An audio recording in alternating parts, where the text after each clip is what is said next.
الله الرحمن الرحيم ولقد آتينا لقمان الحكمة أن اشكر لله ومن يشكر فإنما يشكر لنفسه ومن كفر فإن الله هو الغني الحميد وإذ قال لقمان لابنه وهو يعظه يا بني لا تشرك بالله إن الشرك لظلم عظيم ووصينا الإنسان بوالديه حملته أمه وهنا على مهل وفصاله في عامين أن اشكر لي ولوالديك إلي المصير وإن جاهداك على أن تشرك بي ما ليس لك به علم فلا تطعهما وصاحبهما في الدنيا معروفا واتبع سبيل من أناب إلي ثم إلي مرجعكم فأنبئكم بما كنتم تعملون يا بني إنها إن تك مثقال حبة من خردل فتكن في صخرة أو في السماوات أو في الأرض يأت بها الله إن الله لطيف خبير يا بني أقم الصلاة وأمر بالمعروف وانه عن المنكر واصبر على ما أصابك إن ذلك من عزم الأمور ولا تصعر خدك للناس ولا تمشي في الأرض مرحا إن الله لا يحب كل مختال فخور فقصد في مشيك واغضض من صوتك إن أنكر الأصوات لصوت الحمير صدق الله العظيم.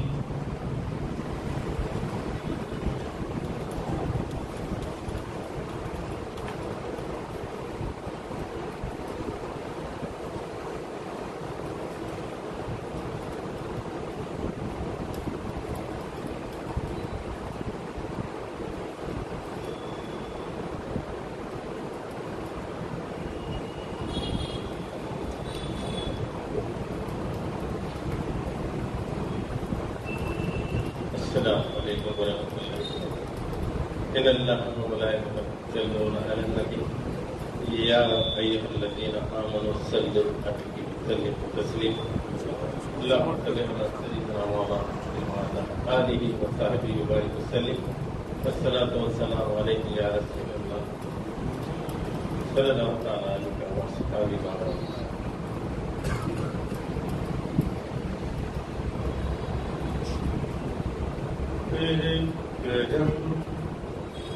پھر کرم مجھ پر ہوا ایسا میرے سرکار کا پھر کرم مجھ پر ہوا ایسا میرے سرکار کا سامنے آنکھوں کے تھا رضا میرے سرکار کا سامنے آنکھوں کے تھا رضا میرے سرکار کا دل بنا ہے گنبد خضرا میرے سرکار کا دل بنا ہے گنبد خضرا میرے سرکار کا نور افشاں اس میں ہے جلوہ میرے سرکار کا نور افشاں اس میں ہے جلوہ میرے سرکار کا ہر مراد دل پر آئی پوری حسرت ہجرت ہوئی، کیا کہوں صدقہ ملا، کیا کیا میرے سرکار کا، کیا کہوں صدقہ ملا، کیا کیا میرے سرکار کا، چلتے پھرتے بیٹھتے اٹھتے نظر کے سامنے، چلتے پھرتے بیٹھتے اٹھتے نظر کے سامنے، رات دن تھا گنبد خضرا میرے سرکار کا، رات دن تھا گنبد خضرا میرے سرکار کا، فرش بھی زیر حکومت عرش بھی زیر نگی، دو جہاں میں جاری ہے سکہ میرے سرکار کا، دو جہاں میں جاری ہے سکہ میرے سرکار کا، جھولیاں بھر بھر کے اپنی جاتے ہیں شاہ و گدا، بٹتا ہے آٹھوں پہر صدقہ میرے سرکار کا، بٹتا ہے آٹھوں پہر صدقہ میرے سرکار کا، جنت الفردوس تیری لے کے رضوان کیا کروں، تیری جنت میں نہیں طیبہ میرے سرکار کا، تیری جنت میں نہیں طیبہ میرے سرکار کا، دیکھتے ہی کلمہ طیب پڑھے ابن سلام، کیسا اللہ والا تھا مکھڑا میرے سرکار کا، کیسا اللہ والا تھا مکھڑا میرے سرکار کا، ہوتی تھی ہرگز نہ یوسف پر زلیخا شیفتہ، دیکھ لیتی گر رخ زیبا میرے سرکار کا، اس کی ہو جاتی ہے شیدا خدائی، سب کی سب دل سے ہو جاتا ہے جو شیدا میرے سرکار کا، دل سے ہو جاتا ہے جو شیدا میرے سرکار کا، یار بازوں کی تمنا ہے رہے وقت اجل،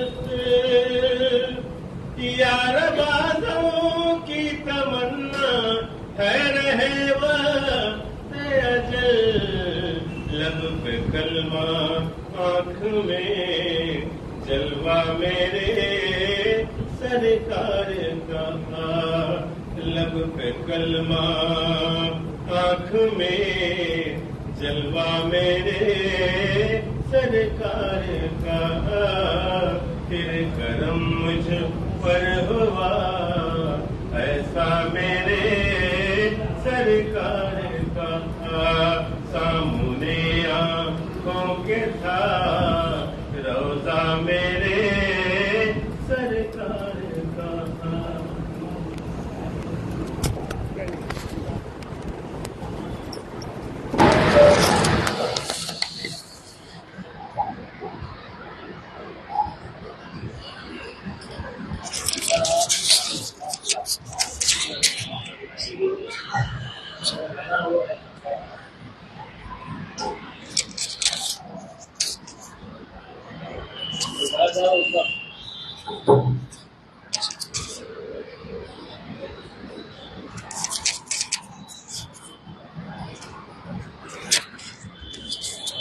السلام علیکم ورحمۃ اللہ وبرکاتہ۔ قرآن مجید کے سلسلہ وار درس کی اس محفل میں پھر سے آپ کا استقبال ہے، اور یہ محفل جیسا کہ آپ جانتے ہیں حضرت قبلہ کے فیضان روحانی کے تحت اور ہمارے ماموں حضرت قبلہ صدر کل ہند جمعیت المشائخ متولی و سجادہ نشین بارگاہ ٹیکمال حضرت مولانا سید شاہ احمد نور اللہ الحسنی والحسینی قادری مدظل العالی کی سرپرستی میں منعقد ہوتی ہے، جس میں بطور خاص مولانا صوفی احمد اللہ اقبال چشتی صاحب قبلہ سجادہ نشین بھی تشریف رکھتے ہیں۔ انتظامات کی نگرانی متولی مسجد حاضہ مولانا سید دستگیر پاشا یمین قادری صاحب کی ہوتی ہے۔ آپ سب کی سماعتوں تک آج کے درس کی آیتیں میں پڑھنے کی سعادت حاصل کروں گا، بغور سماعت فرمائیں۔ اعوذ باللہ من الشیطان الرجیم، بسم اللہ الرحمن الرحیم۔ وَلَقَدْ خَلَقْنَاكُمْ ثُمَّ صَوَّرْنَاكُمْ ثُمَّ قُلْنَا لِلْمَلَائِكَةِ اسْجُدُوا لِآدَمَ فَسَجَدُوا إِلَّا إِبْلِيسَ لَمْ يَكُنْ مِنَ السَّاجِدِينَ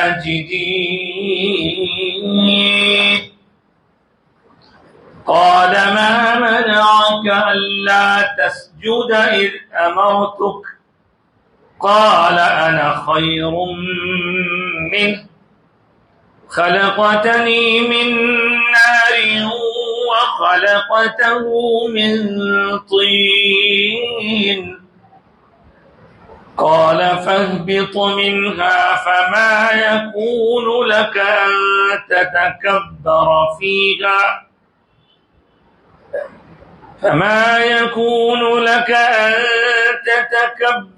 فيها فاخرج إنك من الصاغرين قال أنظرني إلى يوم يبعثون قال إنك من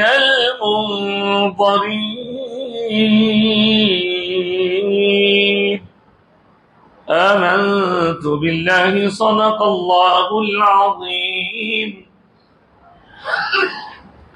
وصدق رسوله النبي الأمين الكريم ونحن على ذلك لمن الشاهدين والشاكرين والحمد لله رب العالمين۔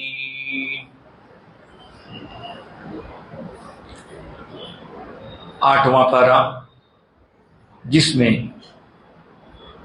درمیان میں ایک سورہ ہے، سورۃ الاعراف ہے اس کا نام، جو 7ویں نمبر کا سورہ ہے۔ اعراف کو یاد رکھنے کے لیے آپ ایسا بھی کر سکتے ہیں کہ جیسے ہم ایک نام ہوتا ہے اور ایک عرف ہوتا ہے، عرف ان کا نام یہ ہے، عرف یہ ہے، تو عرف سے بنا اعراف، تو اعراف اور عرف کا مادہ ایک ہی ہے۔ بہرحال سورۃ الاعراف یہ 8ویں پارے کے آدھے سے شروع ہوتا ہے۔ یہیں سے ہم نے لاسٹ اتوار کو اپنی گفتگو شروع کی تھی، اور اس کا پہلا رکوع پڑھا تھا ہم نے، جس میں اللہ تبارک و تعالیٰ نے الف لام میم صاد سے شروع کر کے کتاب یعنی قرآن مجید کے نزول کا ذکر فرمایا، اور فرمایا کہ یہ اے محبوب نبی پاک صلی اللہ علیہ وسلم آپ کا دل نہ دکھے، آپ کا سینہ تنگ نہ ہو، جو لوگ آپ کی بات کو نہیں مانتے ان کے نہ ماننے کی وجہ سے آپ کا دل تنگ نہ ہو۔ آپ کو یہ کتاب اس لیے دی گئی ہے تاکہ آپ اس کے ذریعے سے نہ ماننے والوں کو ڈرائیں اور مومنین کو نصیحت کریں، اور آپ پر جو کچھ نازل ہوا ہے اس کی اتباع کیجیے، آپ کے رب کی طرف سے نازل ہوا ہے۔ اور فرمایا کہ اے لوگو، اللہ کے سوا کسی اور کو اپنا معبود مت بناؤ۔ تم میں بہت کم لوگ ہیں جو نصیحت قبول کرتے ہیں۔ اس کے بعد فرمایا کتنی ہی بستیوں کو ہم نے ہلاک کر دیا، عذاب آیا ان کے پاس، اور جب ان کے پاس عذاب آیا تو ان کا یہی کہنا تھا کہ ہائے ہائے ہم غلطی پہ تھے، ہم نے غلطی کی۔ اور اس کے بعد اللہ نے فرمایا ضرور بضرور ہم ان سے بھی سوال کریں گے جن کے پاس ہم نے نبیوں کو بھیجا، اور ان کو بھی سوال کریں گے جو نبی یا رسول بن کر لوگوں کے درمیان بھیجے گئے۔ یہ تو بات سب کو معلوم ہے کہ اللہ کے نبیوں کا، رسولوں کا سلسلہ ختم ہو گیا ہے، حضور آخری نبی ہیں۔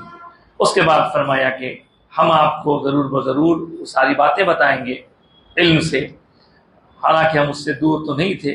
اور آخری وقت کی بات کی کہ والوزن یومئذ الحق، اعمال کا تولا جانا حق ہے، اس میں کسی طرح کا کوئی شک شبہ نہ کیا جائے۔ اس وقت جس کے ترازو میں اعمال خیر بھاری ہوں گے وہ کامیاب ہوں گے، اور جس کے ترازو میں کم ہوں گے اعمال خیر تو پھر وہی نقصان اٹھانے والے ہوں گے، اور وہی ان کے اپنے ظلم و زیادتی، یعنی اللہ کے ساتھ ان کا جو رویہ تھا اس کی وجہ سے۔ وَلَقَدْ مَكَّنَّاكُمْ فِي الْأَرْضِ، اور ہم نے تمہیں، اللہ پاک فرما رہا ہے اے لوگو ہم نے تمہیں زمین میں بسایا، وَجَعَلْنَا لَكُمْ فِيهَا مَعَايِشَ، اور ہم نے ہی تمہارے لیے یہاں زندگی گزارنے کا ساز و سامان مہیا کیا۔ معاش قلیلا ما تشکرون، تو یہ 8ویں پارے کی سورہ اعراف کا پہلا رکوع ختم ہو گیا، اور اس ختم پر وہ آیت بھی جو میں نے گزشتہ عرض کی تھی کہ اس کو آپ پڑھتے رہیں تو انشاءاللہ معیشت میں بھی، اور کسی کا گھر نہیں ہے تو گھر بھی اللہ تعالیٰ بنا دے گا۔ یہ آیت وَلَقَدْ مَكَّنَّاكُمْ سے شروع ہوئی۔ یہاں تک تو میں نے وہ چیز آپ کو پھر سے یاد دلا دی جو گزشتہ ہوئی تھی۔ اس کے بعد میں نے آج جو آیتیں تلاوت کی ہیں ان آیتوں کا نمبر آتا ہے۔ ان آیتوں کا خلاصہ پیش کرنے سے پہلے ایک بات آپ اور ہم سب مل کر بآواز بلند درود و سلام کا نذرانہ پیش کرتے ہیں۔ اللہم صلی علی سیدنا و مولانا محمد وعلی آل سیدنا و مولانا محمد وبارک وسلم۔ اوپر جو رکوع میں باتیں گئیں مختصر ہر چیز کو ٹچ کر دیا گیا، نبی رسول بنا کر بھیجا گیا ہے، کتاب کے ساتھ بھیجا گیا ہے، اور اس سے آپ لوگوں کو دین کی طرف بلائیں گے، ماننے والوں کو نصیحت کریں گے، نہ ماننے والوں کو ڈرائیں گے، اور جو نہیں مانے گا وہ عذاب کا شکار ہوگا۔ عذاب کے بعد میں جو ہے جب عذاب آئے گا تو کوئی بھی انکار نہیں کر سکے گا، مانے گا کہ ہاں غلطی ہماری ہی تھی، اور ہر کسی سے سوال ہونے والا ہے۔ جس کو بات پہنچی، نبی کا پیغام پہنچا، وہ اگر نہ مانے تو اس سے بھی سوال ہوگا، اور پہنچانے والے سے بھی سوال ہوگا کہ کیا اس نے اس کو قبول کیا نہیں کیا، لیکن پہنچانے والے کی ذمہ داری سے پہنچانا ہے، یہ بات یاد رکھیے۔ اس کے بعد کہہ دیا کہ قیامت قائم ہوگی، اور اس وقت جس کا عمل نامہ نیکیوں سے وزن ہوگا، بھاری ہوگا، اس کے لیے فائدہ ہے، کامیابی ہے۔ جس کا عمل نامہ خالی ہوگا یا ہلکا ہوگا اس کے لیے نقصان ہے۔ پھر فرما دیا کہ تم کو یہاں بسایا گیا۔ اب یہاں سے آگے ہم چلتے ہیں تو پہلے حضرت آدم کا ذکر ہے، کیسے بسی دنیا، حضرت آدم کا ذکر ہے۔ پھر حضرت آدم کے بعد اور نبیوں کا ذکر ہوگا۔ یہ پورا سورہ مختلف نبیوں کے واقعات سے مزین ہے۔ نوح علیہ السلام کا واقعہ ہوگا، پھر اس کے بعد جو ہے آپ آگے دیکھیں گے تو حضرت ہود علیہ السلام کا واقعہ ہوگا، اور صالح علیہ السلام کا واقعہ ہوگا، لوط علیہ السلام کا واقعہ ہوگا، شعیب علیہ السلام کا واقعہ ہوگا، موسیٰ علیہ السلام کا الگ الگ انداز میں بیان کیا جائے گا۔ پھر موسیٰ علیہ السلام کے واقعے کے ساتھ ساتھ اس سورے کے اختتام تک ہم پہنچیں گے تو تقریباً 1.25 پارہ ہوگا۔ 8ویں پارے آدھے سے بات شروع ہوئی، 9واں پارہ آدھا ہوگا تب بھی یہ سورہ چلتا رہے گا، اور 9ویں پارے کے پون پارے پر یہ سورہ مکمل ہوگا۔ اور اس سورے کے کل ملا کے آیتیں 206 ہیں، اور اس میں رکوع 24 رکوع ہیں۔ اس طرح ہم نے اب تک جو پہلا رکوع پڑھا ہے، اس کے بعد اب حضرت آدم کا ذکر شروع ہو گیا ہے۔ حضرت آدم کا ہو یا حضرت نوح کا ہو، ایک ہی مقام پر ذکر آ کے ختم ہو گیا ہے ایسا نہیں، بلکہ الگ الگ مقامات پر ذکر آیا ہے۔ چنانچہ پہلے پارے میں اللہ نے فرمایا وَإِذْ قَالَ رَبُّكَ لِلْمَلَائِكَةِ، اور وہ وقت یاد کرو جب آپ کے رب نے یہ ارشاد فرمایا، ملائکہ ملک کی جمع ہے، فرشتوں سے ارشاد فرمایا۔ کیا فرمایا؟ دیکھو، انی جاعل فی الارض خلیفہ، بے شک میں زمین میں ایک خلیفہ بنانے والا ہوں۔ انی جاعل فی الارض خلیفہ، تو آدم علیہ السلام کی پیدائش سے پہلے، یعنی تخلیق سے پہلے، اللہ نے حضرت آدم کا تذکرہ کیا فرشتوں کے سامنے، فرشتے پہلے سے، اور ان سے یہ بھی کہا کہ میں آدم کو خلیفہ بنانے والا ہوں۔ واقعہ آپ سنے ہوئے کئی بار، فرشتوں نے جواب میں کہا قالوا اتجعل فیہا، کیا اس میں تو ایسے کو خلیفہ بنائے گا؟ خلیفہ مطلب نمائندہ، من یفسد فیہا، جو اس زمین میں فساد مچائے گا، خرابی کرے گا، وَيَسْفِكُ الدِّمَاءَ، اور وہ خون بہائے گا، وَنَحْنُ نُسَبِّحُ بِحَمْدِكَ، اور ہم ہیں نا تیری عبادت کے لیے، تیری تعریف کے لیے۔ یہ کس نے کہا؟ فرشتوں نے کہا۔ وَنُقَدِّسُ لَكَ، اور تیری پاکی بیان کرتے ہیں، تیری عبادت کرتے ہیں، تیری تعریف کرتے ہیں، ہم ہیں نا تیری تعریف کے لیے، ہم ہیں نا تیری تقدیس کے لیے۔ پھر یہ آدم کو فرشتہ، یعنی آدم کو خلیفہ بنانے کی بات ہو رہی ہے، تو اللہ کے سامنے فرشتوں نے جب یہ کہا تو اللہ نے کیا جواب دیا؟ قالا، اللہ نے فرمایا انی اعلم ما لا تعلم، دیکھو میں تم سے زیادہ جانتا ہوں، جو کچھ میں جانتا ہوں وہ تم نہیں جانتے۔ فرشتوں کو احساس ہوا یہ ہم سے نادانی ہوئی، اللہ نے فرمایا تھا کہ خلیفہ بنا رہا ہوں، ہمیں کیا ضرورت تھی کہ اس پر اپنی بات کہتے کہ وہ ایسے کو کیوں پیدا کر رہا ہے، ویسے کو کیوں بنا رہا ہے۔ خیر، جب احساس ہوا تو وہ لوگ کیا کرے؟ آسمانوں پر بھی اللہ کا ایک گھر ہے جس کو کہتے ہیں بیت المعمور۔ معراج کے واقعات میں آپ سنتے ہیں کہ جب حضرت آدم سے سرکار تو عالم صلی اللہ علیہ وآلہ وسلم کی ملاقات ہوئی تو حضرت آدم پہلے آسمان، لیکن حضرت ابراہیم علیہ السلام سے بھی ملاقات ہوئی تو وہ بیت المعمور سے ٹیک لگائے بیٹھے ہوئے تھے، وہ بیت المعمور اوپر کا ایک، تو فرشتوں نے جب یہ محسوس کیا کہ ہم سے اللہ نے جب فرمایا تھا تو ہمارا کام تھا کہ ہم یا اللہ تیری مرضی، تو جو چاہے کرے، یادہ بیری کی، کوئی اگر مشورہ یا کوئی بات سنائی جا رہی ہے تو اس پر اپنی طرف سے بغیر مشورہ مانگے یہ دینا بھی بڑوں کے سامنے جرأت ہوتا ہے۔ خیر، تو حضرت آدم کی پیدائش سے یا ولادت یا تخلیق کے وقت کے مرحلے فرشتوں نے اپنا احساس کیا تو اس بیت المعمور کے گول گول پھرنے لگے، گول گول اپنی طرف سے اللہ کی بارگاہ میں تحمید و تقدیس کرتے ہوئے۔ اللہ تعالیٰ کو ان کا ایسا پھرنا بہت پسند آیا، اور پھر حکم ہوا کہ تمہاری جو پھرنے کی ادا ہے مجھے پسند آئی، ایسا ہی ٹھیک ایک گھر نیچے زمین پہ بھی بنا دو تاکہ وہاں میرے بندے پھرا کریں گے۔ اسی کو طواف کہا جاتا ہے، کعبۃ اللہ کی تعمیر اور اس کا طواف۔ پھر حضرت آدم کو اللہ تعالیٰ نے بنا دیا، بنا کے انہیں علم عطا فرمایا، وعلم آدم الاسماء، اور اللہ تعالیٰ نے آدم علیہ السلام کو علم عطا فرمایا، ناموں کا علم عطا فرمایا، زبانوں کا علم عطا فرمایا، اتنے علوم آپ کو عطا فرما دیے، بہت کچھ عطا فرمایا۔ اس کے بعد حضرت آدم کو علم کی زینت کے ساتھ فرشتوں کے سامنے پیش کیا۔ ثم عرضهم على الملائکہ فقال انبئونی باسماء هؤلاء ان کنتم صادقین۔ ایک طرف حضرت آدم ہے، ان کو علم سکھا دیا اللہ نے، ایک طرف فرشتے ہیں، وہ فرشتے جو حضرت آدم کے خلیفہ بننے پر ایک اعتراض کرے تھے، تو اللہ نے انہیں سامنے رکھا اور کہا فرشتوں ذرا ان کے نام تو بتاؤ، اس کو کیا کہتے ہیں، اس کو کیا کہتے ہیں، اس کو کیا کہتے ہیں، اس کو کیا، انبئونی باسماء هؤلاء ان کنتم صادقین، اگر تم سچے ہو تو ذرا اپنے طرف سے ان چیزوں کے نام تو بتاؤ۔ بہت ساری چیزوں کے نام آدم علیہ السلام کو تو سکھا دیے گئے تھے، فرشتوں کو تو کچھ کچھ معلوم تھا۔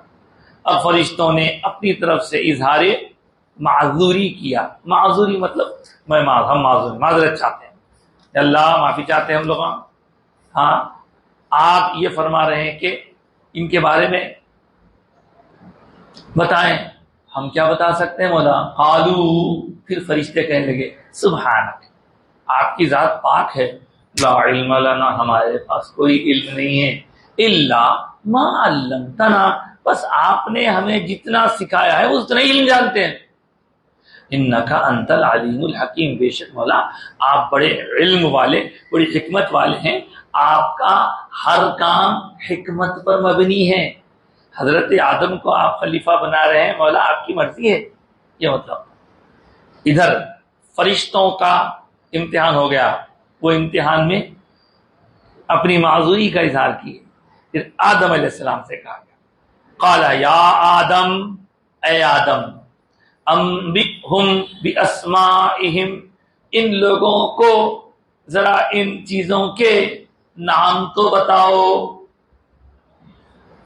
تو حضرت آدم علیہ السلام نے جو اللہ کا دیا ہوا علم تھا اس بنیاد پر انبأہم باسمائہم، ساری چیزوں کا نام بتا، جس کا یہ نام ہے، اس کا یہ نام ہے، اس کا یہ نام ہے، اس کا یہ نام ہے۔ فرشتوں کو بتانے کے لیے کہا گیا، وہ بتانے سے معذرت چاہیے، آدم کو بتانے سے کہا گیا، حضرت آدم کو جو علم دیا گیا تھا اس بنیاد پر آپ نے بتا دیا۔ پھر اللہ تعالیٰ نے فرشتوں کی طرف مخاطب ہو کر کہا قال الم اقل لکم، کیا میں نے نہیں کہا تھا انی اعلم غیب السماوات والارض، کہ بے شک میں آسمانوں اور زمین کی غیب کی چیزوں کو جانتا ہوں، وَأَعْلَمُ، اور میں یہ بھی جانتا ہوں، مَا تُبْدُونَ وَمَا كُنْتُمْ تَكْتُمُونَ، جو کچھ ظاہر کرتے ہو تم اور جو کچھ چھپاتے ہو وہ ساری باتوں کو میں جانتا ہوں۔ کون فرمائے؟ اللہ تعالیٰ فرمائے۔ کس سے فرمائے؟ فرشتوں سے فرمائے۔ اب فرشتوں کا اللہ تعالیٰ کا کنورزیشن آپ سن لیجیے، یہ پہلے بارے میں آیا، لیکن اب میں نے آپ کو یہاں کی جو آیت پڑھی اس سے پہلے یہ اس لیے سمجھایا تاکہ آدم علیہ السلام کا پورا واقعہ آپ کے ذہن نشین ہو جائے۔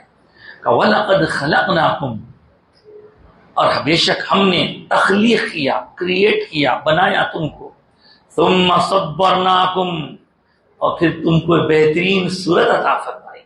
صاحب جسم میں سب سے بہترین حصہ کون سا ہوتا ہے جسم کا؟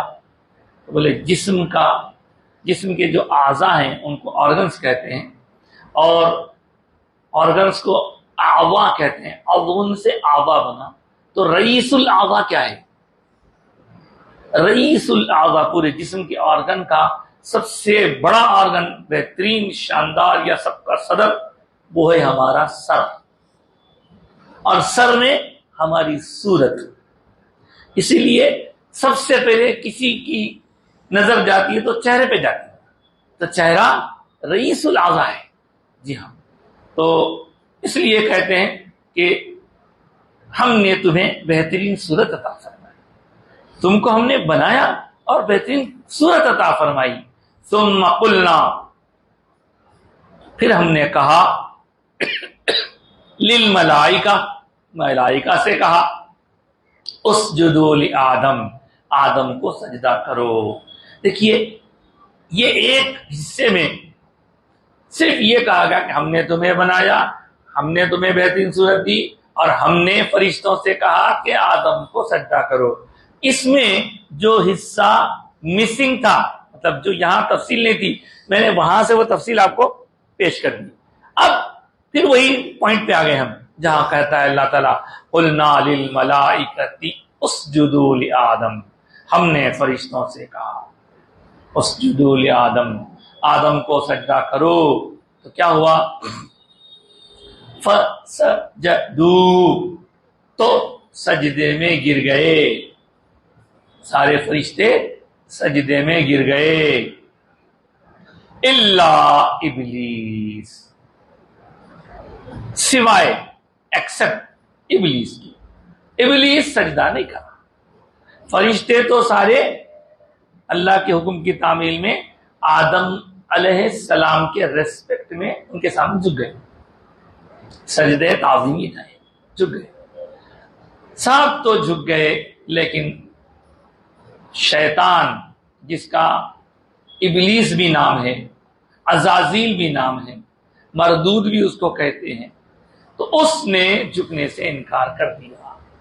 لم یکم من الساجدین، وہ سجدہ کرنے والوں میں نہ تھا، یعنی اس نے سجدہ نہیں کیا. اب کیا ہوا؟ ظاہر سی بات ہے، حکم ہوا، سب تو گر گئے، اس نے گرنے سے انکار کر دیا، تو اللہ تعالیٰ تو پوچھے گا ہی.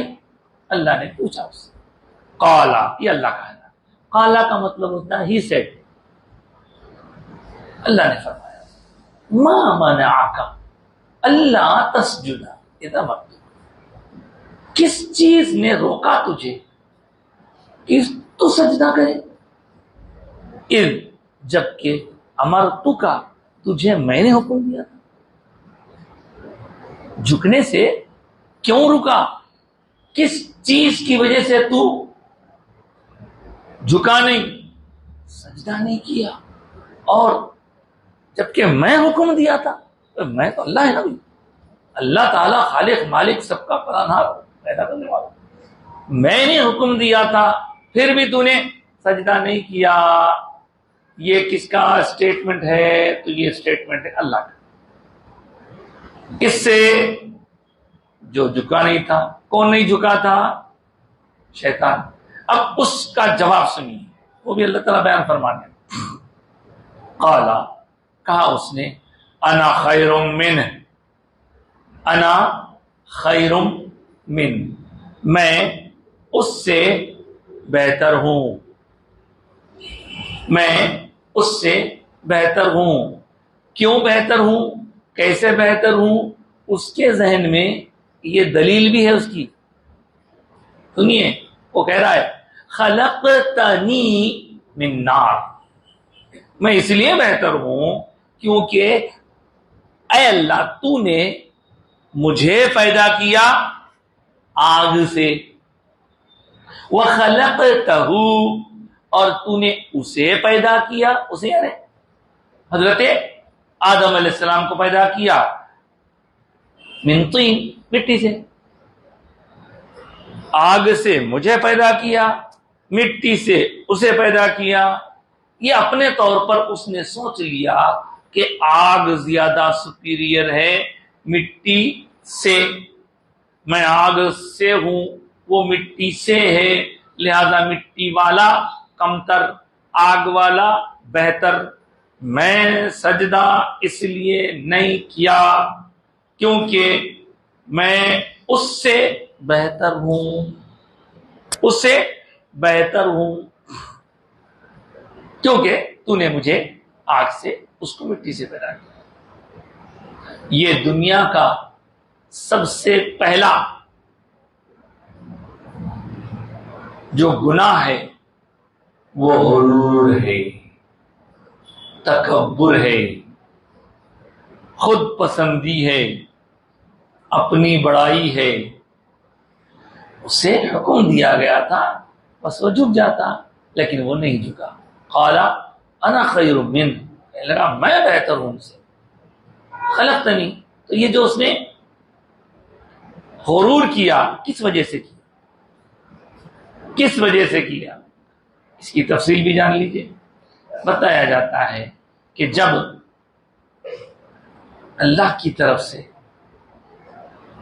آدم علیہ السلام کی تخلیق کا مرحلہ شروع ہوا، اس کا پروسیس شروع ہوا، تو حضرت آدم کا ایک پتلا بنایا گیا۔ اس پتلے کے بنانے کے لیے مختلف مقامات کی مٹی کو استعمال کیا گیا، اور جب وہ پتلا بن کے تیار ہو گیا، کئی دنوں تک تو اس کی مٹی بھگائی گئی، ابھی اس میں روح نہیں پھونکی گئی تھی، ابھی اس میں روح نہیں پھونکی گئی تھی۔ تب ایک مرتبہ اس پتلے کی طرف سے شیطان کا گزر ہوا۔ لکھا ہے روایتوں میں، جاتے ہوئے اس نے دیکھا یہ کیوں بنایا گیا، حالانکہ وہ بھی بہت بڑا جانکاری رکھنے والا، اتنا جانکاری رکھنے والا، علم والا، عبادت والا تھا کہ چپے چپے کو اس نے اللہ کی عبادت سے مزین کیا تھا، اپنی پیشانیوں کو جھکا جھکا کے، اور فرشتوں کا وہ معلم تھا، سردار تھا۔ لہذا وہ جاتے جاتے بولا یہ کیا ہے؟ بتایا گیا کہ یہ اچھا، بعض روایتوں میں، اب اس کو بعض اسرائیلی بولتے ہیں، کہتے ہیں کہ اس نے تھوک دیا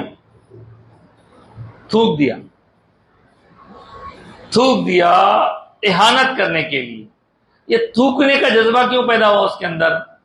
تو حقیقت یہ ہے کہ اس کو حسد ہو گیا۔ حسد کہتے ہیں نا، کسی کا مرتبہ بڑھتے ہوئے دیکھنا، کسی کی ترقی، کسی کا نام ہو رہا ہے، کسی کو آرام مل رہا ہے، اور خود ہمیں اس سے محرومی ہے، تو جسے مل رہا ہے اس کے بارے میں کسی کے ذہن میں اگر یہ خیال آئے کہ مجھے یہ نہیں ملا، اسے وہ ملا، اور کاش اس کا وہ انعام بھی ضائع ہو جائے، بیکار ہو جائے، کسی کے پاس کامیابی ہے، کاش وہ کامیابی سے محروم ہو جائے، کسی کے پاس اس کی عزت افزائی ہے، لوگوں کے پاس آپ کو پسند نہیں آ رہا، اور یہ سننا کہ انہیں بہت عزت والا ہو گیا، کاش انہیں بے عزت ہو جائے۔ اس طرح کے جو خیالات ہوتے ہیں، یہ خیالات کو حسد کہتے ہیں، حسد۔ اور سب سے پہلے غرور کس نے کیا؟ شیطان۔ سب سے پہلے حسد کس نے کیا؟ شیطان۔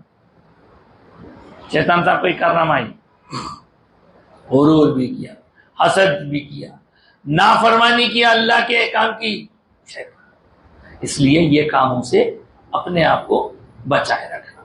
آگے دیکھتے ہیں کہ اس نے جب تھوکا تو اس کے تھوک کو نکالنے کے لیے کہتے ہیں کہ اللہ نے جس کو حکم دیا تھا اس نے ایسا انگلی ڈال کے نکالی، تو وہ حصہ تھا ناف کا۔ اس لیے ہر کسی کے جسم میں ناف میں سے ایسا جیسا کوئی حصہ نکال لیا گیا ہے، یہ بتایا جاتا ہے۔ خیر، حضرت آدم علیہ السلام کی عزت کو دیکھ کر اس نے حسد کیا۔ اب سوال یہ پیدا ہوتا ہے کہ حضرت آدم جو بعد میں پیدا کیے گئے، فرشتے پہلے ہوئے، شیطان بھی پہلے سے تھا، تو پھر حضرت آدم کو مرتبہ کس بنیاد پر ملا؟ یہ بھی تو بہت اہم ہے پوائنٹ. کس بنیاد پر، کس بیس پر ان کو اللہ نے مقام دیا؟ تو اس کا ذکر اوپر ہو چکا ہے. ان کو اللہ نے علم کی دولت عطا فرمائی. جو کچھ ان کو معلوم تھا وہ فرشتوں کو نہیں معلوم تھا. یہ عبادت زیادہ کرتے تھے لیکن علم میں ان سے کم تھے.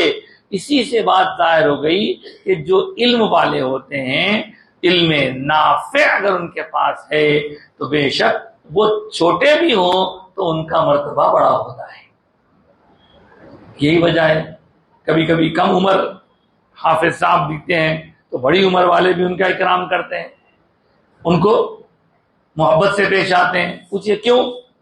بھئی آپ تو بڑی عمر والے ہیں. نہیں، میں عمر میں بڑا ہوں لیکن یہ قرآن کی وجہ سے، علم کی وجہ سے مرتبے میں بڑے ہیں. اس کا یہ ہرگز مطلب نہیں ہے کہ جس کو علم ملا ہے وہ غرور کرتا پھرے، وہ دوسروں کو کمتر سمجھے.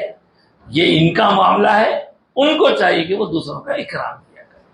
بہرحال یہاں سوال یہ ہے کہ حضرت آدم کی طرف سجدے کا جو حکم دیا گیا تھا وہ سجدہ کیا ہے؟ تو بھئی ہمارے موجودہ دور میں یا اس شریعت اسلامیہ میں سجدہ تو صرف اور صرف اللہ کو ہوتا ہے. اللہ کے سوا کسی اور کو سجدہ کرنے کا پرمیشن نہیں ہے. حضور کا ایک ارشاد بھی آپ سنتے ہیں، اگر میری شریعت میں سجدے کی اجازت ہوتی تو میں حکم دیتا کہ بیوی اپنے شوہر کو سجدہ کرے. لیکن اس ارشاد اس کے ذریعے سجدہ کرنا جائز نہیں ہو رہا.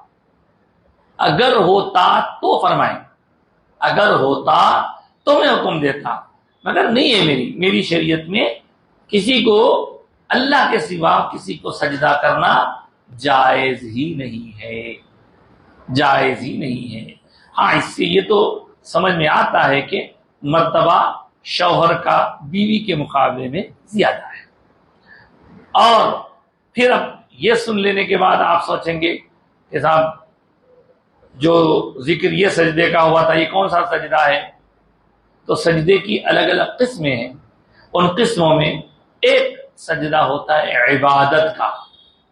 عبادت کا کسی کو خدا مان کر، کسی کو معبود مان کر، کسی کو رب مان کر اس کے سامنے جھکنا، اور اس کو عبادت کا سجدہ کہا جاتا ہے. شیطان جو سجدہ نہیں کیا، فرشتے جو سجدہ کر لیے، وہ کون سا سجدہ تھا؟ حکم جو دیا گیا تھا تو وہ سجدہ عبادت نہیں تھا بلکہ وہ سجدہ تعظیم تھا. تعظیم مطلب ریسپیکٹ، ریسپیکٹ کا سجدہ تھا وہ، جو اس وقت تو جائز تھا لیکن اب حضور کی شریعت میں ریسپیکٹ کا سجدہ کسی کے سامنے کرنا جائز نہیں ہے. اس سجدے کے علاوہ بھی قرآن مجید میں ایک اور مقام پر بھی ذکر آیا ہے یوسف علیہ السلام کے واقعات میں، کہ پہلے تو آپ نے خواب دیکھا کہ چاند، سورج، ستارے ان کو سجدہ کر رہے ہیں. اس خواب کو بیان کیا اپنے والد سے تو والد یعقوب علیہ السلام سمجھ گئے کہ بچے کی شان کچھ بڑی ہونے والی ہے، لہذا آپ نے کہا کہ یہ بات کسی اور سے مت کہیے. بہرحال اس قصے کے اینڈ میں یہ بتایا گیا کہ جب حضرت یوسف مختلف مراحل سے گزر کے بادشاہ بن گئے تو بادشاہ بننے کے بعد ان کے دربار میں اس زمانے کا اصول تھا، اس وقت جتنے لوگ ہوتے بادشاہ کے سامنے جھک جاتے تھے. تو سب جھک گئے. ان جھکنے والوں میں عوام بھی تھی اور ان جھکنے والوں میں آپ کے والد بھی تھے، آپ کی والدہ بھی تھی، آپ کے بھائی بھی تھے. تو چاند، سورج اور 11 ستارے جو بتایا گیا تھا، وہ چاند سے مراد ماں تھی ان کی، وہ بھی اللہ کی ماں تھی، خالہ بھی تھی، اور سورج والد تھے، اور ستارے ان کے وہ 11 بھائیاں تھے جو اب تک ان کے دور چل رہے تھے تو انہوں نے سجدہ کیا، وخروا لہ سجدا، ان سب کے سب ان کے سامنے جھک گئے۔ حضرت یوسف علیہ السلام نے اس وقت فرمایا، سب سجدے میں گر گئے تو کہا قال یا ابتی، اے ابا جان، ھذا تأویل رؤیای من قبل، ابا آپ امی پورے 11 بھائیاں سجدے میں ہیں، یہ ہے میرے خواب کی وہ تعبیر جو میں نے بچپن میں دیکھی تھی، چاند سورج 11 ستارے مجھے سجدہ کر رہے ہیں۔ تو قرآن میں آدم علیہ السلام کے سامنے سجدے کا بھی ذکر آیا ہے اور یوسف علیہ السلام کے سامنے سجدہ کا بھی ذکر آیا ہے۔ اس سے یہ بات واضح کرنا ضروری ہے کہ سجدہ عبادت کا ایک ہوتا، سجدہ تعظیم کا ایک ہوتا۔ عبادت کا سجدہ صرف اللہ کے لیے ہوتا ہے، تعظیم کا سجدہ دوسروں کے لیے بھی پہلے ہوا کرتا تھا، اب اس شریعت میں تعظیم کا سجدہ بھی منع کر دیا۔ اور اس بارے میں آگے بڑھنے سے پہلے عرض کروں کہ حضرت آدم کا سجدہ ہو یا حضرت یوسف کا واقعات میں ہونے والا سجدہ ہو، ان سجدوں کی بنیاد پر کوئی سجدے کو جائز قرار دے تو اس کا انٹینشن پوچھا جائے گا، آپ کس انٹینشن سے سجدہ کر رہے ہیں؟ اگر جس کو سجدہ کر رہے ہیں خدا سمجھ کے کر رہے ہیں آج کی دنیا میں، تو ہم بولیں گے آپ کا خدا سمجھ کے کرنا آپ کو مسلمان باقی نہیں رکھتا، کوئی مسلمان ہی باقی نہیں رکھتا اگر سجدہ کسی کو خدا سمجھ کے کرے۔ لیکن اگر انہوں نے کہا کہ نہیں ہم تعظیمی سجدہ کرتے ہیں، تو تعظیمی سجدہ شریعت اسلامیہ میں منع ہے، حرام ہے، کسی کے سامنے بھی آپ سجدہ نہیں کر سکتے، نہیں کر سکتے، نہیں کر سکتے۔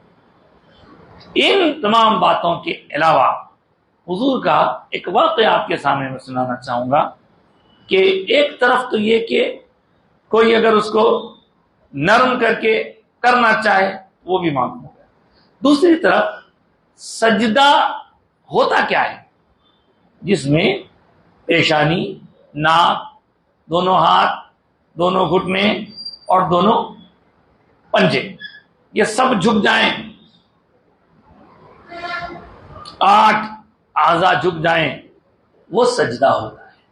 اگر کسی کے سامنے آپ ادب کرتے ہوئے جھک رہے ہیں لیکن زمین پر آپ کی ناک، پیشانی لگی ہوئی نہیں ہے تو اس کو سجدہ نہیں کہتے۔ اگر کوئی یہ کہہ دے تو سجدے کرنے، وہ سجدہ ہی نہیں، وہ سجدہ ہے ہی نہیں جس کو آپ سجدہ سمجھ رہے ہیں۔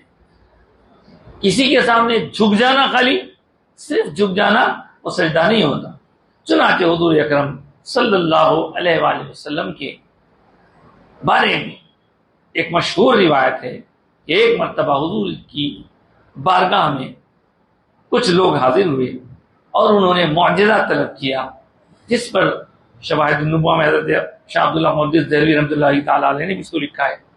اور معجزہ طلب کرنے پر حضور نے پوچھا کہ کیا معجزہ چاہیے، تو کہا کہ وہ جو درخت ہیں دور جھاڑ، ان کے بارے میں کچھ ہم کو ایسا کرشمہ دکھائیے جو ہم نے آج تک دیکھا ہی نہیں، عجیب سی بات، کرشمہ، میراکل۔ حضور نے ارشاد فرمایا تم ہی جا کر ان دونوں جھاڑوں کے پاس کہہ دو کہ تمہیں رسول اللہ بلا رہے ہیں۔ کہ وہاں گئے، جا کر انہوں نے آواز دی کہ اے درخت، تجھے اللہ کے رسول بلاتے ہیں۔ تو اس وقت دیکھنے والوں نے دیکھا کہ وہ درخت زمین کو چیرتے ہوئے حضور کی بارگاہ میں حاضر ہوئے اور حضور کے قدموں پر جھک گئے، گر گئے۔ یہ دیکھ کر اس وقت وہاں موجود افراد نے رسول پاک صلی اللہ علیہ وآلہ وسلم سے یوں عرض کیا، حضور جب درخت جیسی چیز، بے جان چیز آپ کے سامنے جھک رہی ہے تو ہم تو زیادہ حقدار ہیں کہ آپ کے سامنے جھکیں. وہ سجدہ کر رہے ہیں تو ہم تو زیادہ حقدار ہیں کہ ہم آپ کو سجدہ کریں. ہم جھک کے آپ کے سامنے سجدہ کریں. جب درخت کر رہے ہیں تو نہیں چلنے والی شے کر رہی ہے، ہم تو چلنے پھرنے والے.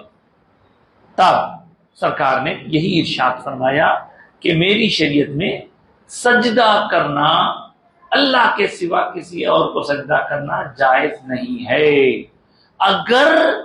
اگر میری شریعت میں سجدہ کرنا کسی کے لیے جائز ہوتا تو میں بیوی کو حکم دیتا کہ وہ اپنے شوہر کو سجدہ کرے، لیکن میری شریعت میں یہ جائز نہیں ہے.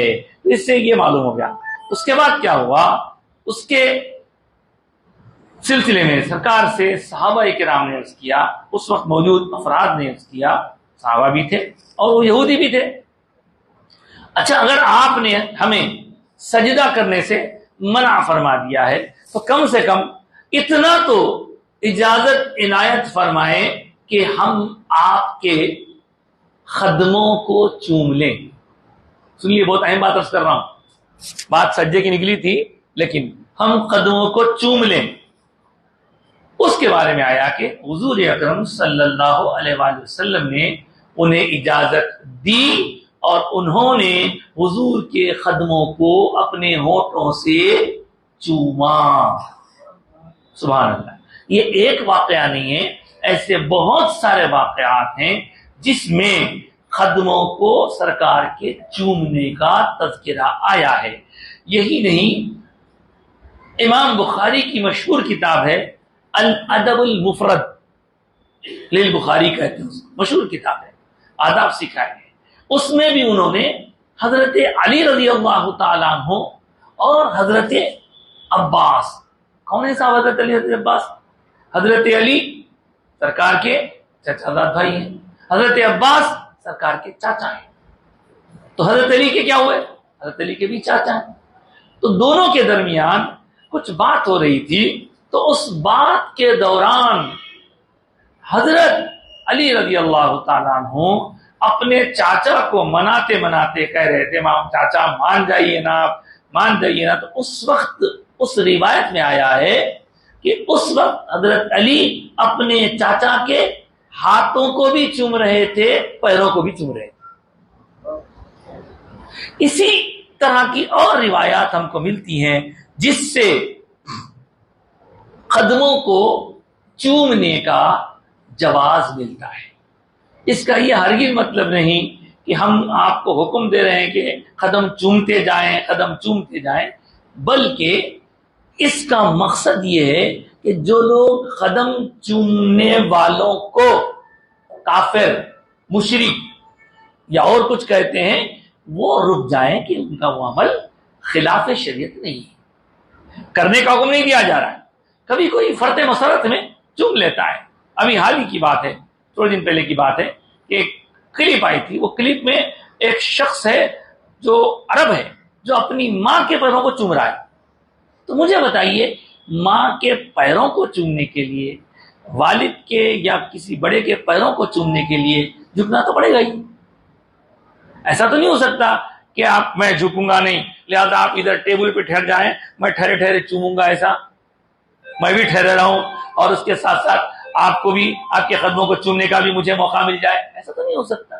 تو پیروں کو چومنا فرض نہیں ہے، لازم نہیں ہے، لیکن حرام یا شرک کا باعث جو عام طور پہ وہ بھی نہیں ہے. ادب میں، احترام میں اگر کوئی عقیدت میں ایسا کرنا چاہے تو وہ کر سکتا ہے، اس کا جواز ہے.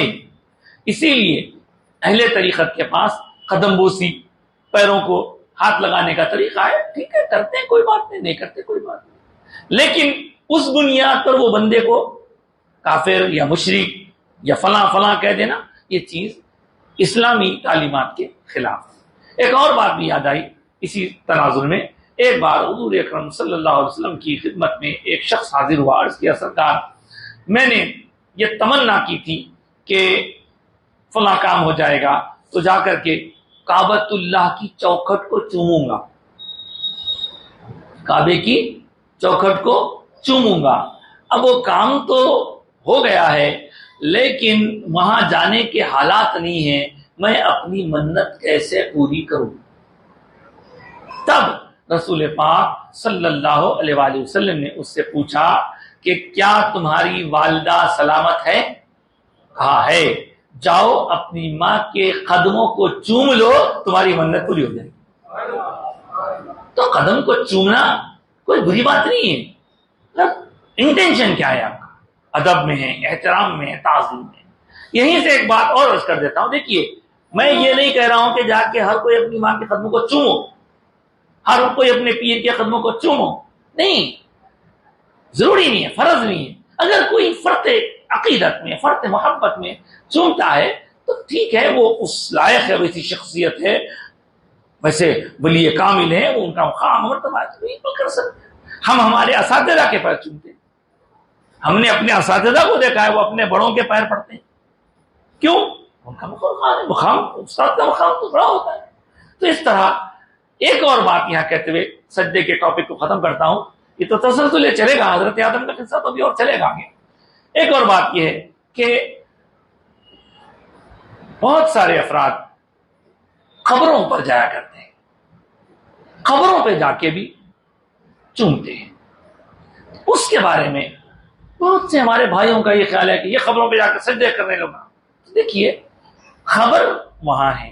اگر کوئی بندہ یہاں سجدہ جیسی کیفیت بنا لے، اس کے پورے 8 حصے، دونوں پنجے، دونوں گھٹنے اور دونوں اس کے ہاتھ اور یہ اس کی ناک، اس کی پیشانی زمین پر ٹک جائے تو بے شک یہ سجدے کی جیسی کیفیت ہے. ایسا کرنا یقیناً حرام ہے. اور اس سے پوچھا جائے گا کہ میاں تم کیا سمجھ کے کر رہی ہے درگاہ کو؟ اگر وہ یہ سمجھے کہ میں خدا سمجھ رہا ہوں تو وہ آدمی مسلمان ہی نہیں ہے. اور اگر وہ یہ سمجھ کے کہے کہ نہیں صاحب میں خدا نہیں سمجھ رہا ہوں، اللہ کے ولی ہیں، مجھے محبت ہے ان سے، اس لیے میں ان کے سامنے سجدہ کر رہا ہوں، ادب کا سجدہ ہے، تعظیم کا سجدہ ہے. دیکھو آدم کو بھی سجدے کا حکم دیا گیا تھا، فرشتوں نے کیا تھا. دیکھو یوسف کو بھی سب ان کے لوگوں نے سجدہ کیا تھا، اسی بنیاد پر میں سجدہ کر رہا ہوں. اگر وہ یہ کہے میرا یہ سجدہ تعظیمی ہے تو ہم کہیں گے بابا آپ کا یہ تعظیم والا سجدہ بھی شریعت محمدی میں حرام ہے، اجازت نہیں ہے. اب کیا کروں میں؟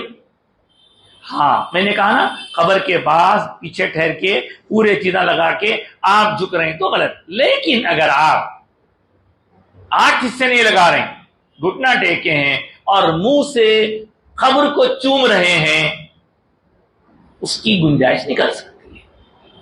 چومنے بول رہا ہوں میں، چوم رہے ہیں، جھک کے ہاتھ لگا رہے ہیں، سجدے کی پوری کیفیت نہیں بنی، زمین پہ آپ کے پورے 8 حصے نہیں لگے تو وہ تو سجدہ ہے ہی نہیں. جب تک یہ 8 حصے نہیں لگے سجدہ ہے ہی نہیں، وہ تو ادب ہے. تو میں سر جھکا کر چوم رہا ہوں، ٹھیک ہے، لیکن چومنا بھی فرض نہیں ہے. ہر بارگاہ پہ جا کے آپ چومیے، میں یہ نہیں کہہ رہا ہوں. کوئی اگر نہیں چومے، ارے دیکھو نہیں چوم رہا، دیکھو انہیں نکلا ہوا ہے، نہیں. اب ہم نے اپنے بزرگوں کو دیکھا کہ بعض بزرگوں نے دین کے پاس بھی جاتے تو ادب سے کھڑے ہو کے سلام عرض کرتے، پھول پیش کرتے، واپس آ جاتے. ہاں فتاوی عالمگیریہ کے ایک حوالے کے ذریعے بتایا گیا کہ اپنے والدین کی خبر کو چوما جا سکتا ہے، اپنے والد کی خبر کو، والدہ کی خبر کو چوم سکتے ہیں. تو والد والدہ کے مرتبے کی وجہ سے ان کی خبر کو چومنے کی اجازت دی گئی ہے. تو بعض علماء نے اسی سے مسئلہ نکال کے کہا کہ اولیاء اللہ بھی چونکہ روحانی طور پر مرتبہ زیادہ ہے، ان کی خبروں کو چوم سکتے ہیں. چومو نہیں بول رہا ہوں، چوم سکتے ہیں. اگر چومتے ہیں کوئی تو آپ کو یہ حق نہیں پہنچتا کہ ان کے بارے میں تم کافر ہے، تم مشرک ہے، تم فلاں ہے بولے. سجدہ زمین پہ ہوتا ہے. تو آج کی گفتگو میں ہم نے سجدہ عبادت کے بارے میں، سجدہ تعظیمی کے بارے میں، اور اس کے بعد قدم بوسی کے بارے میں، اور اس کے ساتھ ساتھ قبروں پہ جا کر جو لوگ جھکتے ہیں اس کے بارے میں کہا. ایسا کرنا درست نہیں ہے، لیکن اس کی وجہ سے آپ یہ کہیں کہ وہاں جانا ہی غلط ہے، آپ یہ کہیں کہ وہ وہاں جانے والے پورے مشرک ہیں، تو ظلم ہے صاحب، ظلم ہے. قبروں پہ جانا تو حدیث سے ثابت ہے مزارات پہ جانا تو صحابہ، تابعین، تبع تابعین، اہل اللہ، صالحین، غوث پاک، غریب نواز سب سے ثابت ہے. تو اس طرح ہم کسی بات پر سخت رویہ اختیار کر کے کسی کے بارے میں وہ کافر ہے، وہ مشرک ہے، وہ فلاں ہے، ایسا رویہ اختیار کرنے کے بجائے ذرا تحمل اور برداشت کے ساتھ اس کو، اگر کوئی غلط کام کر رہا ہے سمجھائیں گے، اس کو پیار سے سمجھائیں گے، محبت سے بولیں گے بیٹا ایسا نہیں ہے. لیکن اس کے ایمان کو چھین لینا اور بولنا کہ تو ایمان والا ہی نہیں ہے، تو کافر ہے، یہ زیادت ہے. اس کا کوئی آپ کو پرمیشن نہیں دے سکتا. تو بہرحال اللہ تعالیٰ نے اسے پوچھا کیوں نہیں کرا، تو اس نے یہ جواب دیا. اب اس کے بعد اللہ تعالیٰ نے اس کو حکم دیا، قال فاہبط منہا، فرمایا چل اتر جائیں یہاں سے، چلے جائیں سے، منہا اس سے نکل جائیں. فما یکون لک ان تتکبر فیہا، اور تیرے لیے اس میں یہ زیب نہیں دیتا کہ تو تکبر کرے. تکبر بڑائی، دیکھیے کوئی بھی تکبر نہیں کر سکتا، غرور نہیں کر سکتا، لیکن اللہ تعالیٰ نے اپنا نام متکبر رکھا ہے. جی ہاں، تکبر بندہ نہیں کر سکتا، اللہ کی تو شان ہی ہے اس کی کبریائی. جب بھی اس کا نام لیتے ہیں تو اللہ اکبر کہتے ہیں. تو اسی لیے کہا کہ بندے کو تکبر سوٹ نہیں ہوتا، اور تکبر اگر سوٹ ہوتا ہے تو مولا کو سوٹ ہوتا ہے. مولا ہی تکبر کر سکتا ہے، اور کہا تو یہاں تکبر نہیں کر سکتا. فخرج، نکل رہے ہیں. انک من الصاغرین، بے شک تو صاغرین میں سے ہے. صاغر ذلیل، تو بے عزت ہونے والوں میں سے ہے. یعنی اللہ نے اس سے ناراض ہو کر اپنی بارگاہ سے اسے نکال دیا، رد کر دیا.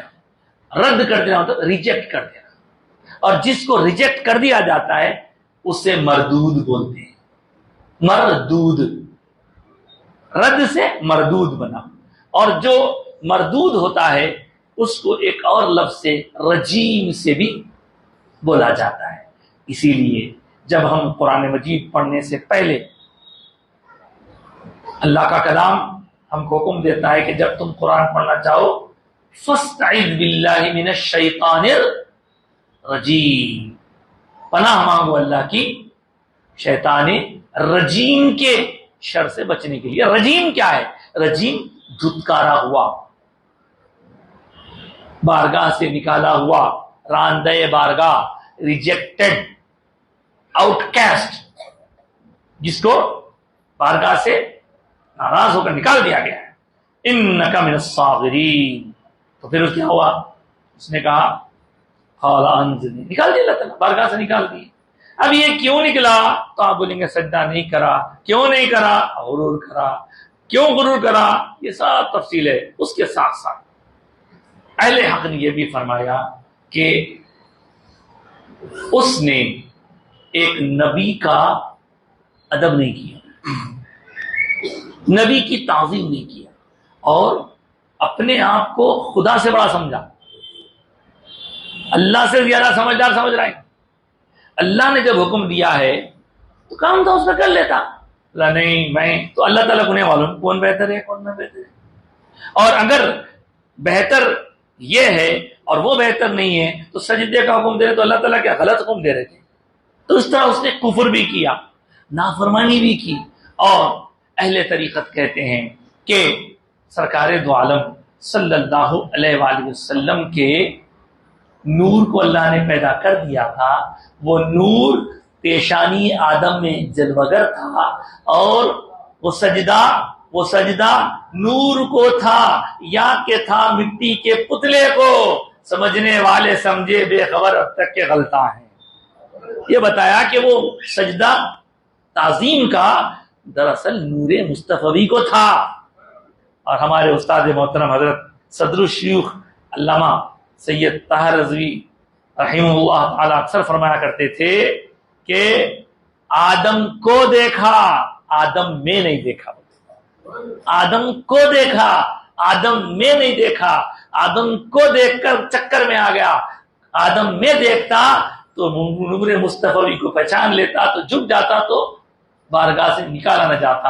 اور فرمایا کرتے اکڑا اکڑا، حضرت کے الفاظ اکڑا اکھڑا ہو گیا، اکڑا اکھڑا، اکڑ گیا اکھڑ گیا۔ تو اکڑ اچھی چیز نہیں، ضد، انانیت، میں پناہ، یہ اچھی چیز ہے۔ عاجزی، اور وہ شعر آپ نے کئی مرتبہ سنا ہے، شیوے عاجزی نہ چھوڑے فیض، عاجزی انکساری، یہ ایسی عادت ہے اس کو مت چھوڑو۔ شیوے عاجزی نہ چھوڑے فیض، یہ وہ شے ہے نہیں خدا کے پاس، یہ ایسی چیز ہے خدا کے پاس بھی نہیں ہے، تو خدا کے پاس کیوں آئیں گی عاجزی؟ خدا کے پاس ہمبلنس کیوں آئیں گا؟ وہاں تو کبریائی ہے، وہاں تو پاور ہے، اختیار ہے، اقتدار ہے۔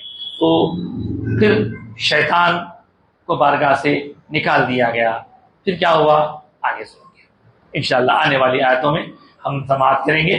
آج کی گفتگو درس قرآن کے حوالے سے یہیں روکتے ہیں، اور جیسے اس سے پہلے جب گزشتہ 7 تاریخ تھی، اس سے پہلے جب بھی کبھی ہمارا درس ہوتا تھا تو ہم مختلف الگ الگ مقامات سے چنندہ آیات کو آپ کی خدمت میں پیش کیا کرتے تھے، لیکن اب حضرت قبلہ والد گرامی پیر و مرشد حضور اعظم و مشائخ علیہ رحمہ کی تسلسل کو باقی رکھتے ہوئے سورہ اعراف آپ نے کچھ کیا تھا، ہم نے اس سورہ کو آغاز سے 8ویں پارے کے آدھے سے شروع کیا ہے۔ اب یہ سلسلہ جاری رہے گا، آہستہ آہستہ ہم آگے بڑھیں گے، حضرت آدم کا قصہ سنیں گے۔ تو آج کی گفتگو اس کے حوالے سے یہ روکتے ہیں۔ اب آج کی حدیث پاک سماعت کر لیں، اس کے بعد انشاءاللہ تعالی فقہی مسئلہ آپ کی خدمت میں رکھیں گے۔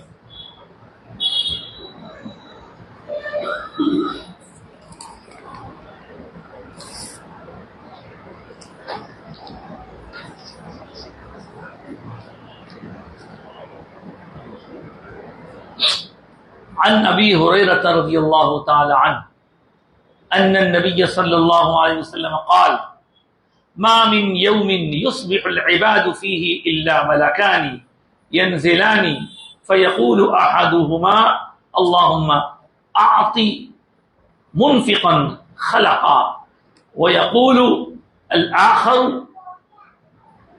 اللهم اعط ممسكا تلفا، اللهم اعط منفقا خلفا ويقول الاخر اللهم اعط ممسكا تلفا۔ اللہ اکبر۔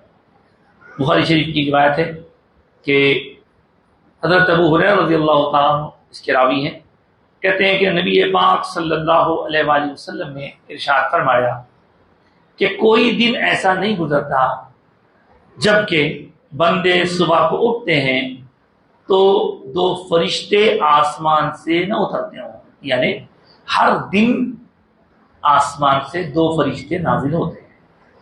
کیا کرتے ہیں؟ ان میں ایک کہتا ہے کہ اے اللہ، دعا کرتا ہے اے اللہ خرچ کرنے والے کو اس کا بدلہ عطا فرما، خرچ کرنے والے کو اس کا بدلہ عطا فرما۔ دوسرا کہتا ہے اے اللہ کنجوسی کرنے والے کو اس کے مال کے خراب کرنے کے ذریعے اس کو بدلہ، یعنی جو خرچ ہم کیا کرتے ہیں اس خرچ کی بڑی اہمیت ہے، اور خرچ خیر کے کاموں پر، خرچ اللہ کے بندوں کی خدمت پر اگر کیا جائے تو بلا شبہ اس خرچ کا ہمارے لیے یہاں پر بھی فائدہ ہوگا اور وہاں پر بھی فائدہ ہوگا۔ جو لوگ خرچ نہیں کر کے صرف جمع کرتے رہتے ہیں اور خرچ کرنا ان کو پسند نہیں آتا، ان کے لیے کہا گیا کہ ان کے مال میں برکت نہیں ہوتی۔ اور یہ بھی کہا گیا کہ جو بندہ اللہ کے راہ میں خرچ کرتا ہے اس کو بھی ثواب ملتا ہے، اور جو اپنے بیوی بچوں کی ضروریات پر خرچ کرتا ہے وہ بھی ثواب کا باعث ہے، گرچہ کہ وہ ضروریات جائز ضروریات ہوں، ناجائز ضروریات۔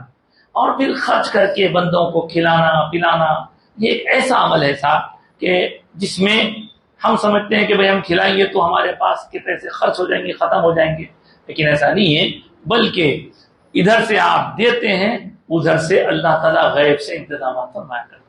یہی وجہ ہے کہ اولیاء کرام بزرگان دین کے پاس جب لوگ حاضر ہوا کرتے یا بھی ہوتے ہیں تو ان کے ہاں ان کے پیٹ بھرنے کا انتظام ہوتا ہے۔ رجب شروع ہو چکا ہے، آج رجب کی 2 تاریخ ہے۔ آپ دیکھیں اجمیر شریف میں حضرت کا عرس شریف ہونے والا ہے، اللہ نے چاہا تو آنے والے اتوار کو ہم حضرت کی سیرت پر تفصیلی گفتگو ڈالیں گے، حضرت خواجہ خواجگان حاجی غریب نواز رحمۃ اللہ تعالی علیہ پر۔ لیکن یہ بتاؤں کہ وہاں سے بھی بندگان خدا کو جو کچھ ملتا ہے اللہ تعالیٰ اس کا ایک بہترین نظم بنایا ہے، اور اس نظم کے تحت ہم دیکھتے ہیں کہ دنیا لاکھ روک رہی ہے لیکن اللہ والوں سے لوگ جڑتے ہی جا رہے ہیں۔ اور ہم نے یہاں باہر کے مقامات پر، بغداد میں، عراق کی سرزمین پر بغداد میں وہاں کے اولیاء اللہ کی بارگاہوں کے پاس بھی دیکھا کہ وہاں بھی روز صبح شام لنگر ملتا ہے۔ حضرت بشر الحافی رحمۃ اللہ علیہ کے پاس، حضرت معروف کرخی کے پاس، ایسے کئی بارگاہیں ہیں، اور نارتھ انڈیا میں بھی جائیں تو وہاں بھی 2 وقت کا لنگر ملتا ہے۔ یعنی جو آنے والا ہے اس کو کھلاؤ، خرچ کرو، کھلاؤ۔ تو یہ خرچ کرنا کبھی بندے کو کنجوس نہیں بناتا، اس کو مفلس نہیں بناتا، بلکہ وہ اللہ کی راہ میں جب خرچ کرتا ہے، ادھر خرچ کرتا ہے، ادھر سے اللہ اسے سرفراز کرتا ہے۔ اب یہ اسی خرچ کے حوالے سے فقہی مسئلہ سماعت فرما لیں کہ کیا خیرات غیر مسلم کو دے سکتے؟ سوال ہے، غیر مسلم کو خیرات دے سکتے ہیں؟ تو اس کا جواب یہ ہے کہ ہماری شریعت میں خیرات کے 2 الگ الگ اکاؤنٹس ہیں۔ ایک ہے صدقات واجبہ اور ایک ہے صدقات نافلہ۔ واجبہ کا مطلب ہے زکوٰۃ، فطرہ، قربانی کے چمڑے کا مال وغیرہ۔ ان چیزوں کو آپ غیر مسلموں تک نہیں پہنچا سکتے۔ زکوٰۃ غیر مسلم کو نہیں دے سکتے، صدقہ فطر غیر مسلم کو نہیں دے سکتے۔ البتہ ان کے علاوہ جو روزمرہ چلتے پھرتے ہم خیرات کرنے کی بزرگوں کی عادت تھی وہ کرتے ہیں، اس میں آپ غیر مسلموں کو دے سکتے ہیں، کھلا سکتے ہیں۔ شرط یہ ہے کہ آپ ان کی ضرورت پوری کریں، کھلائیں، پلائیں، کپڑے بنائیں۔ لیکن اگر وہ آپ سے پیسے مانگتے ہیں کچھ، بہت اہم بات ہے، کچھ ان کے مذہبی رسوم کی ادائیگی کے لیے، تو وہاں نہیں دے سکتے۔ اگر وہاں دیں گے تو ان کے اس شرک میں آپ بھی پارٹنر بن جائیں گے۔ اس لیے کوئی مذہبی ان کا کام ہے، جا پاٹ ہے، یا کوئی ان کا کچھ کام ہے، اس میں آپ اپنے پیسے نہیں دے سکتے۔ کسی غریب آدمی کی، چاہے اس کا کوئی مذہب ہو، اس کی ضرورت پوری کر رہے ہیں، کھانا کھلا رہے ہیں، پانی پلا رہے ہیں، دوا کو دے رہے ہیں، کپڑے دے رہے ہیں، اٹس اوکے۔ لیکن وہ لے کے کہیں لگا رہا ہے تو یہ چیز درست نہیں ہے۔ اس کا خیال رکھیے۔ اللہ کی بارگاہ میں دعا کرتے ہیں کہ رب تبارک و تعالیٰ ہماری اس کو قبول فرمائے، جو کچھ کہا سنا گئے اس سے قبول فرمائے۔ کہنے سننے کے دوران ہم سے جو کمی، کوتاہی، لغزش، خطا ہوئی اسے معاف فرما دے۔ ہمارے تمام حاضرین کی حاضری قبول فرما۔ ہم بیٹھے ہیں مولا، اٹھنے سے پہلے مغفرت فرما دے۔ ہم جمع ہیں، بکھرنے سے پہلے مغفرت فرما دے۔ جتنے لوگوں نے ہمیں دعا کے لیے کہا ہے ان سب کے لیے دعائیں کرتے ہیں۔ مشکلیں آسان فرما، پریشانیاں دور فرما، قرضوں کو ادا فرما دے۔ جو بیمار ہے ہمیں شفا کاملہ، صحت عاجلہ عطا فرما۔ یوسف سفیانی صاحب کی آنکھوں میں تکلیف ہے، بینائی میں کمزوری ہے، اللہ ان کو کامل صحت عطا فرما۔ ان کے علاوہ جتنے لوگ بیمار ہیں اور جن جن لوگوں نے دعا کے لیے کہا ہے یا نہیں کہا ہے، اللہ ان سب کے لیے دعا کرتے ہیں۔ دواخانوں میں شریک بیمار لوگ ہیں یا جو گھروں میں ہیں، جس مرض میں مبتلا ہے، مولا سب کو صحت، عافیت، صحت تامہ، شفا عاجلہ عطا فرما۔ اور رب العالمین ہمارے استاد محترم مفکر اسلام حضرت شیخ الجامع صاحب قبلہ مدد اللہ علی کی طبیعت بھی ناساز ہو گئی تھی، اب ٹھیک ہے لیکن کمزوری ہے۔ یا اللہ ہم ان کے لیے بھی دعا کرتے ہیں، حضرت کو نس نس میں طاقت قوت عطا فرما، بالما میں طاقت قوت عطا فرما۔ وہ ہمارے مقتدا ہیں، وہ ہمارے قائد ہیں، وہ ہمارے استاد ہیں، اور ہمارے شہر کے لیے، ہمارے مقام کے لیے، ہمارے علاقے کے لیے بہت بڑی نعمت ہے اللہ، ان کو صحت اور عافیت سلامتی کے ساتھ ہمارے سروں پر قائم دائم رکھ، سلامت باکرامت رکھ، ان کے بیماریوں کو دور فرما دے اور ان کا فیض، ان کا سلسلہ فیضان ہمیشہ جاری و ساری رکھ۔ پروردگار ہمارے جن بھائیوں کے گھروں میں بچیاں یا بچے انبیاء ہی ہیں ان کے شادیوں کے مرحلے آسان فرما دے، اللہ شادی شدہ جوڑوں کو خوشحال زندگی عطا فرما۔ پروردگار جہاں بے اولاد جوڑے ہیں انہیں دولت اولاد عطا فرما، جہاں بچیاں سسرالوں میں جا کے مسائل کا شکار ہیں وہاں ان کے لیے حالات سازگار بنا دے، سب کا ادب احترام کرنے والا، محبت خلوص کے ساتھ زندگی گزارنے والا بناتے والا۔ پروردگار رزق میں برکت دے، وقت میں برکت دے، عمر میں برکت دے، اناج میں برکت دے، پھلوں میں برکت دے، ترکاریوں میں برکت دے، کاروبار میں برکت دے، ملازمت میں عہدوں میں ترقی عطا فرما، تجارتوں میں کھیتیوں میں برکت عطا فرما۔ پروردگار ہم سے جو گناہ ہوئے انہیں معاف فرما دے، ہمارے وہ بھائی جو ساری دنیا میں مظلومیت کا شکار ہیں ان کی مدد فرما، خاص طور سے فلسطینی بھائیوں کی مدد فرما۔ یا اللہ ظالموں کا ساتھ دینے والوں کو بھی ہلاک کر دے، ظالموں کو بھی ہلاک کر، ظالموں کا سپورٹ کرنے والوں کو نیست و نابود کر دے، ان کو معاشی طور پر کمزور کر دے، اور مظلومین کا ساتھ دینے والوں کو خوب پھلا پھلا رکھ والا رحم فرما، کرم فرما، ہمارے ایمان عقیدے کی حفاظت فرما، اسلام پر مضبوطی سے استقامت کے ساتھ جینا نصیب فرما، عزت کی روزی عطا فرما، کسی کا محتاج نہ بنا، اور پروردگار ہم سب کا خاتمہ ایمان پر فرما، جو ہم سے پہلے گزر گئے ہیں ان کی مغفرت فرما دے، ان کے درجات بلند فرما، حسنات قبول فرما۔ پروردگار دعائیں قبول فرما، قرآن سے مضبوط وابستگی عطا فرما، صاحب قرآن اور قرآن کی یہ نسبت ہماری نجات کا باعث بنا، زندگی بھر قرآن اور صاحب قرآن سے جڑے رہیں، مرتے وقت قرآن زبان پر ہو، آنکھوں میں حبیب پاک کا صاحب قرآن کا جلوہ ہو۔ پروردگار قبر میں، حشر میں، ہر جگہ قرآن اور صاحب قرآن کے صدقے میں پیران کبار کے دامن کی وابستگی کی نسبت کے طفیل ہم کو اپنے کامیاب بندوں میں شامل فرما، نیک لوگوں کی صحبت و سنگت عطا فرما، آمین یا رب العالمین۔